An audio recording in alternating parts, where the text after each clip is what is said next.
name is Jocelyn Davison, and I am the founder of The Virtual Effect, which is an impact event planning company here in Edmonton. And I'm also the founder of the Elevate series of events.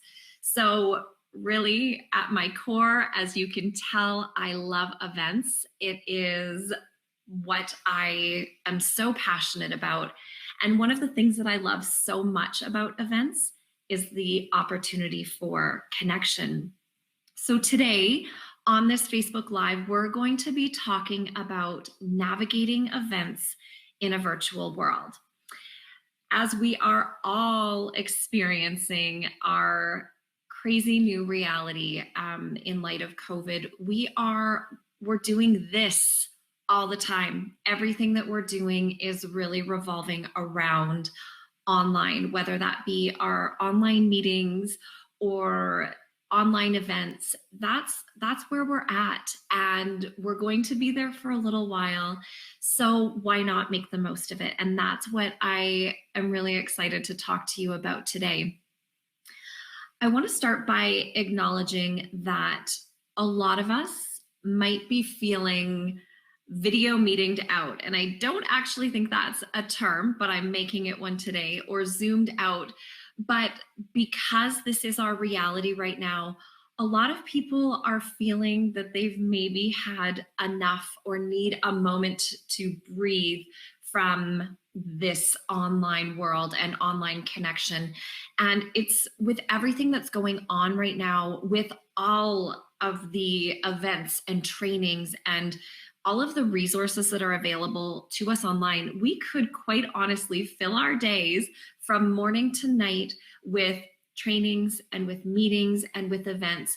So the one thing that I really encourage you to do, just as you would in person, is to set your boundaries and understand kind of where your line is. And what I mean by that is, if you don't want to attend events or meetings in the evening, then don't. Just like you would in person, where if that's the no-go, the same thing can apply for your online world and your online events. And so if that's perhaps only doing events in the afternoon, or weekends are off limits, or the 2 hours in the morning, you definitely can't book anything because you're homeschooling or online homeschooling your children. So just set those boundaries and be okay with that. And just know that boundaries are something that we still need to have, even with the ease of accessibility for online events. We still need to have our boundaries in place.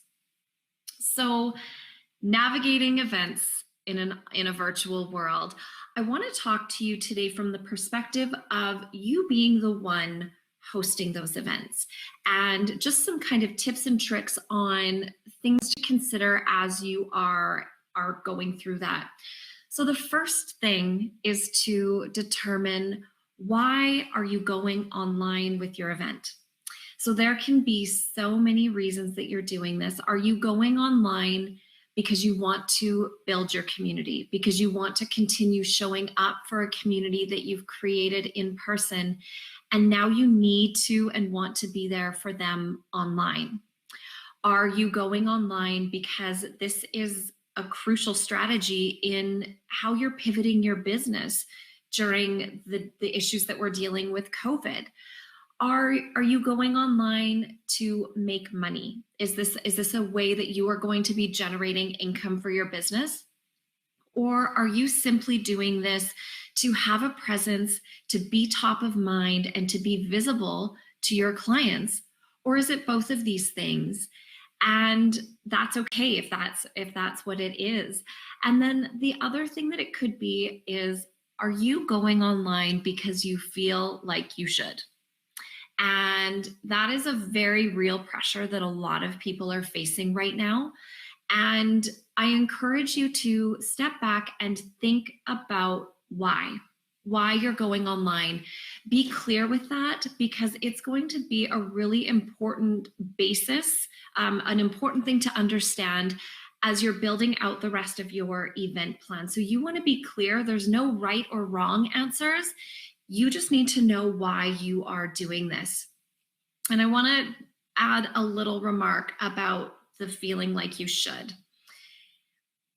Really take the time to sit with yourself and feel if this is something that you want to do.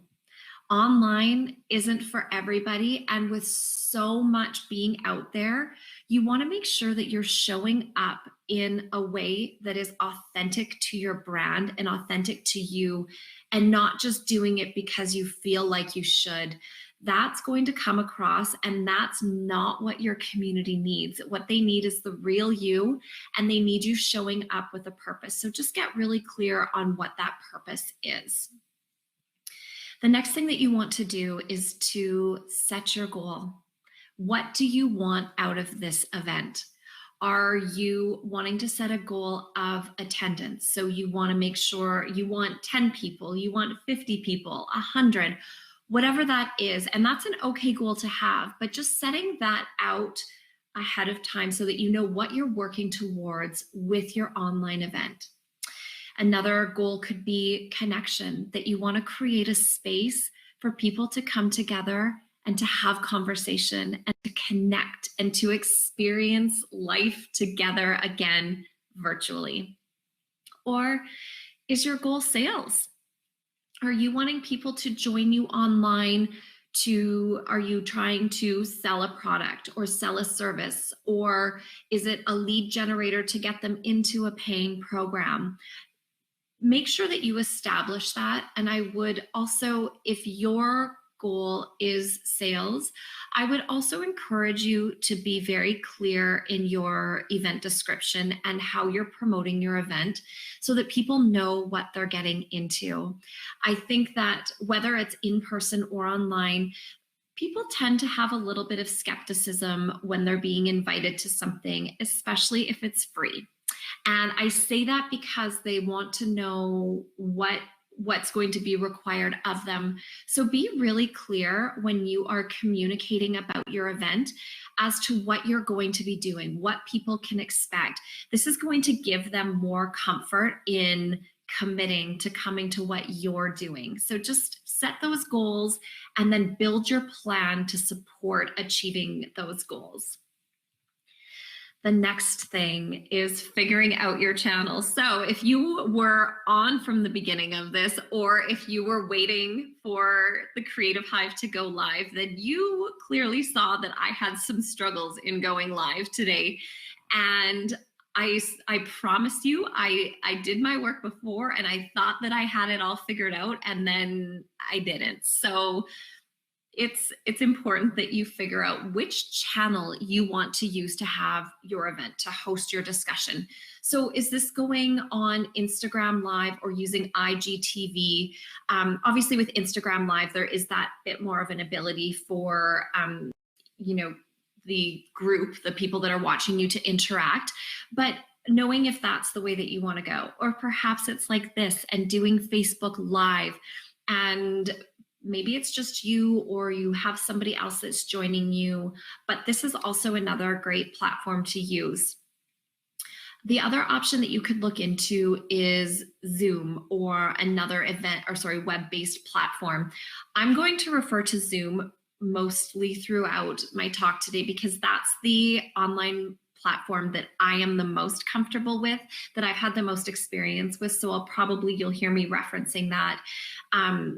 But once you have identified which platform or which channel you want to use, make sure that you give yourself the time to learn. Do a couple of dry runs of the event, especially if you're new to the platform. But in the beginning, obviously, you're going to be researching the pros and cons of each to figure out which channel is going to allow you to produce the event that is most in line with your vision and that's going to allow you to achieve your goals. But also, once you decide, like I said, give yourself the time to learn, read, play with it, get comfortable with it so that it doesn't feel so overwhelming. And also give yourself grace. And why I say that is mistakes and issues are going to come up. In-person events always have something come up, whether that's a big thing or a little thing. it's inevitable that there are going to be little glitches and little hiccups. And when we're hosting online, when we bring in that element of technology, it's only natural that that is going to further increase the opportunity for things to happen. So that could be anything from your video freezes, your dogs start barking, or if you have a guest speaker, they get kicked out because their internet connection is poor, or you have attendees, they're having trouble joining. There's going to be little things that happen. So just know that those are going to come up and be okay with it. Give yourself grace. You're doing the best that you can. We are all learning these platforms every time we're using them. And I also encourage you to be honest with your audience. That is something that I do. I know not all people agree with that, and that's okay. But what I feel is being open and upfront with your audience on the challenges that you're facing or the technical hiccups that are happening. It just makes you real. And it is reality of sometimes what's going to happen with events. Anyone that's watching right now, have you been online and had those glitches or seen those things happen? Maybe it's to you or it's been to the event host. It's inevitable that it will happen. So be honest, let them know. We just hosted an event on Friday and our speaker's internet connection went out right in the middle of her answering a question. And so we were doing our best behind the scenes to get her back on, but we were honest and upfront. And people during this time, I do have to say that probably one of the most special things that I've seen come out of COVID and what we're going through is there seems to be a level of understanding and respect and grace that we are giving to others as we're trying to figure this all out. So be honest and let people support you as you're working through the challenges of whatever might be happening technically behind the scenes. The next thing is establishing the flow of your event and creating a schedule for how that is going to play out. I highly recommend having this done in advance. I encourage you, don't rely on winging it. There's enough going on as you're hosting an event online. You don't need kind of the chaos of being unprepared for how you want it to play out added onto your plate. So have that outline of what is going to happen.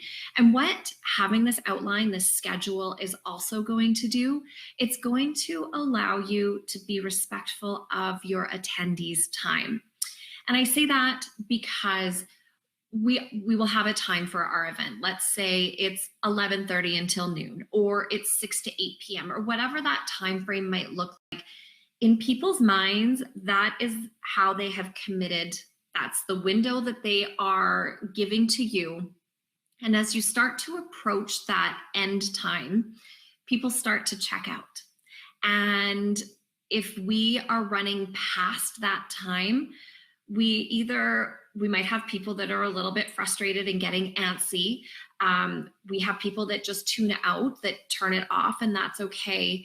But if you can stay as close to that end time as possible, I feel that people really do respect that you are being mindful of their time and respectful of the time that they have gifted to you for you to share with them. So if you are going to go over, acknowledge it, let people know, yes, we're going to be running a little bit over. This is what's going to happen. If you need to leave, we completely understand. But by having a schedule and really doing your best to adhere to it, you're going to end on time, and people will appreciate that and respect that.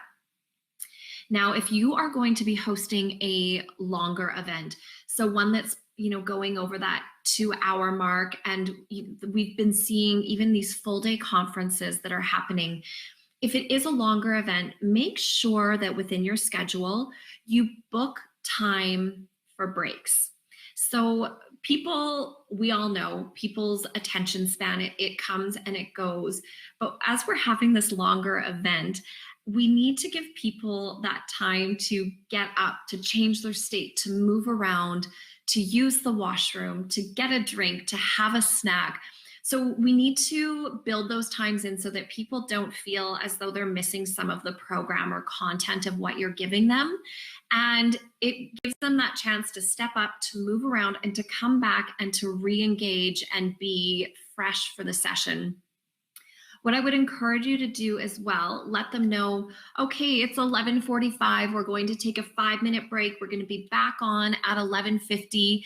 Keep your computers on, keep your sound on. You'll hear me start talking when we're going to be getting back underway. So just really laying it out for people so they know exactly what to expect and how it's going to play out is another important part of that event. The next thing, and this one is so important, is how are you going to engage your guests during the event?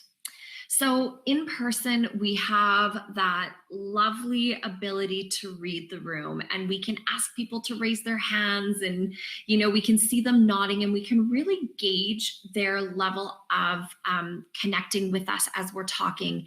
It's a little more challenging as we're hosting online events. So how are you going to get them engaged? Are we going to be asking them questions right off the start and laying out those questions that you want to ask them so that you know what you're going into? So it can be as simple as, where's everybody joining us from today? Or who are you watching with? What's your drink of choice? Things to get them typing in the chat box, or if you have people unmuted and they can actually talk, that's obviously another way to do it. But having those pre-planned questions so that you can allow people to feel that they are actually taking part in the event. Another great tool is to use polls and having these staggered throughout the event so that people are again engaging, they're answering questions, and then they're kind of curious to see what is the outcome of this poll, what's the response. Another wonderful tool is, I'll default to Zoom here, is the breakout room tool that's in Zoom.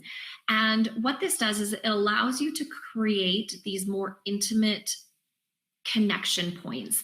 So you can take a larger event and create these breakout rooms to have smaller pockets of people and allow them to have conversation with one another and connect. And this is especially important if you're hosting a networking event, to allow people to feel that they are getting the chance to learn about the other guests that are attending, or to share about it, what they do. And it just gives them kind of that foundational piece so that they can continue conversations after the event.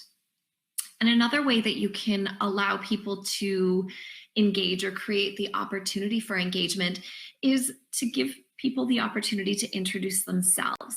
So whether that be in the chat or actually, they turn their video on and unmute themselves and introduce themselves and share something about what they do and who they are. Obviously, that option is dependent on the number of people that you have in attendance, but it is another great way for people to feel like they are actually a part of an event and not just kind of on the outskirts listening in. And then my last piece before I go into some tips and tricks and stuff is to draft a script for yourself. So if you are actually the one that's going to be hosting the event, have that script, have the outline of the things that you want to ensure that you are talking about, how you're presenting your product or your service or the topic that you have chosen. You have been, I'll say this again, gifted with people's time. So when they've registered for your event or when they're hopping on the Facebook Live, they're gifting you with their time. And you want to make sure that you respect this gift and that you utilize that time in the most effective and efficient way possible. And by having a script, or at least that outline, you can still speak from your heart. But when you have that outlined, you're going to make sure that you have created that script in a way that allows you to achieve the goals that you've set out for the event and to achieve the intention and the purpose to why you went into it. So I really encourage you to take the time to have that there so that you don't miss anything, so that you don't get off and are so like frustrated that you missed some of the really kind of key and important topics. So a couple of tips that I want to share with you is have your polls, if you decide to do them for a method of engagement, have your polls created ahead of time. This is something that will just allow you to kind of launch it. It'll go, it saves you a little bit of the chaos and headache of trying to create things on the fly.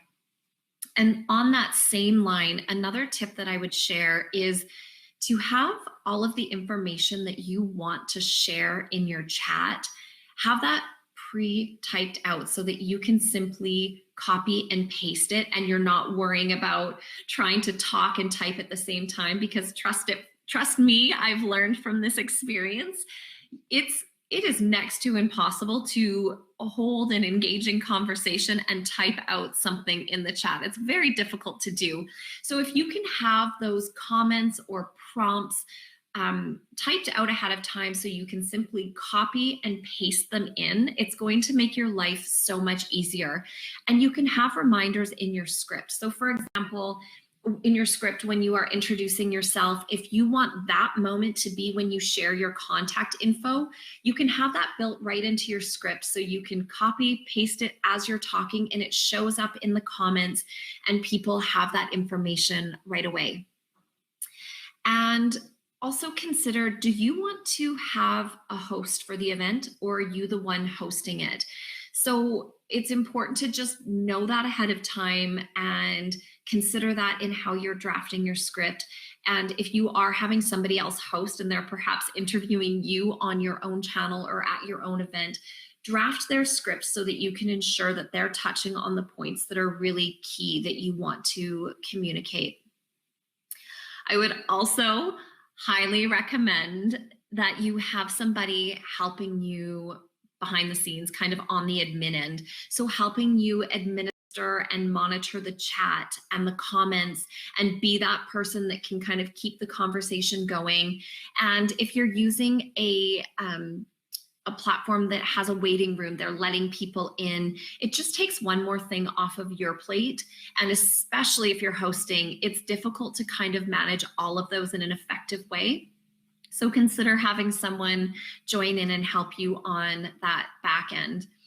And another thing to consider is after the event is done, having an email go out to those that were registered for the event, those that attended, thanking them for their time. And if you had referenced resources during that, or if you had promised a download or anything like that, have that scheduled to go out right after the event so that they get it. They know that this was a very professionally run event.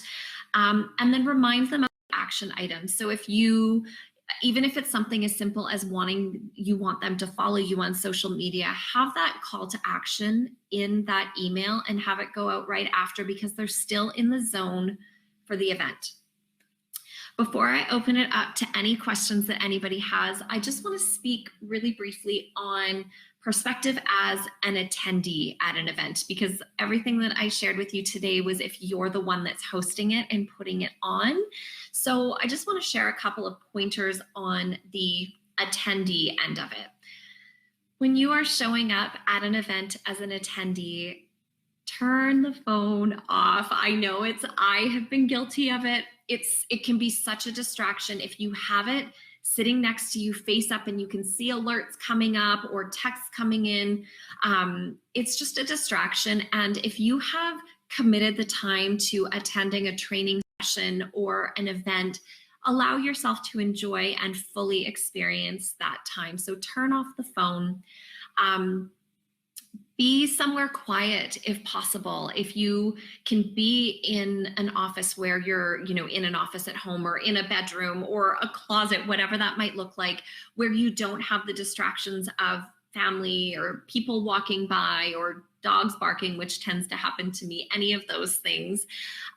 Also, if you have the opportunity to introduce yourself or there's somebody on the call that you have been wanting to connect with, utilize the chat option and reach out direct to them, start that conversation, and use it still as a networking experience and a chance to connect with other people and take part in the conversation. Whether you feel comfortable or have the opportunity to unmute yourself and engage like this, or even just putting questions into the chat, when you can be a part of that conversation, an active part of it, it makes your experience so much more enjoyable. And as well, I can tell you from being on the host end of it, we really appreciate it when we have people making comments or asking questions. And then the last thing that I want to share is, and this was a tip that was shared with me from Jesse Zemansky at Modern Muse Media, is find the light. And this is important if you're an attendee or a host of an event. So right now I am sitting in front of I've got my blinds open, so I'm getting a ton of natural light. It just really helps to not allow people to be distracted by terrible lighting or grainy footage. When we can have really good lighting, I think it does make a big difference. So put a little bit of forethought into where you're going to sit to watch the event or to host the event. And I think it's more important on the hosting end that you have great lighting and a good setup, but on both ends. And really it makes us feel better too when we can see that the light is the least of our concerns. So just a little tip there. I wanted to see, does anybody have any questions for navigating events in this virtual world, either as a host, as a planner, as an attendee, anything? I would be happy to answer any questions that you might have about it, or if there's any little tips and tricks that you want to know. I'm just kind of scrolling through here. Okay. Well, I don't see any questions. I'll give it another moment, but I really hope that that you all enjoyed today, that you found some value in the information that I shared. I am so grateful that you took time out of your morning to spend with me and to let me talk about something that I love so much, which is events. And I hope that we have the opportunity to connect in person soon. I am going to just share my info in case you do have any questions, you want to reach out, have a further discussion. Feel free to connect with me as I've shared here. But again, test out the events, engage in the events, maximize the time that you are investing in those events, whether that be as a host or as a guest. Dive right in and take full advantage of it. And I hope that everybody is doing well. I hope that you're staying safe. And I do hope to see you in person at an event soon. And to the Creative Hive, thank you so much for having me on here today. I really appreciate the opportunity to come on and share some of my expertise on this as we're all learning in this new virtual world. So everybody have a wonderful rest of your Tuesday, and I look forward to seeing you again soon. Thanks so much.